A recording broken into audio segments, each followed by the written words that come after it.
Yun. And ito, no, yung chatter sa PMA chat groups, masyadong significant. Hindi na ito static.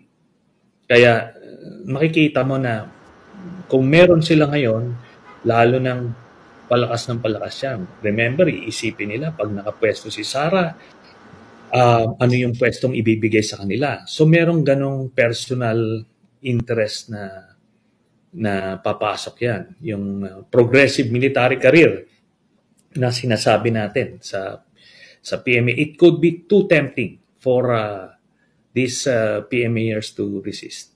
Meron kasing mga Duterte, no? Lalo na sa mga retired ranks.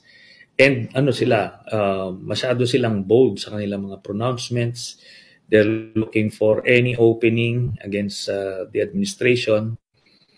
And yun na nga, several months, a year or two down the road, what if magkaroon ng ganong crisis, papasok ito.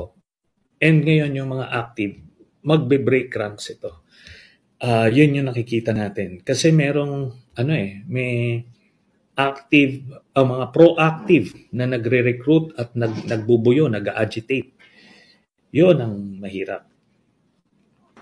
Okay. Doon kasi sa panahon ni, idagdag ko lang, Christian, doon kasi sa panahon ni Pinoy and neto ni Duterte, walang active recruitment, walang agitation, walang ano.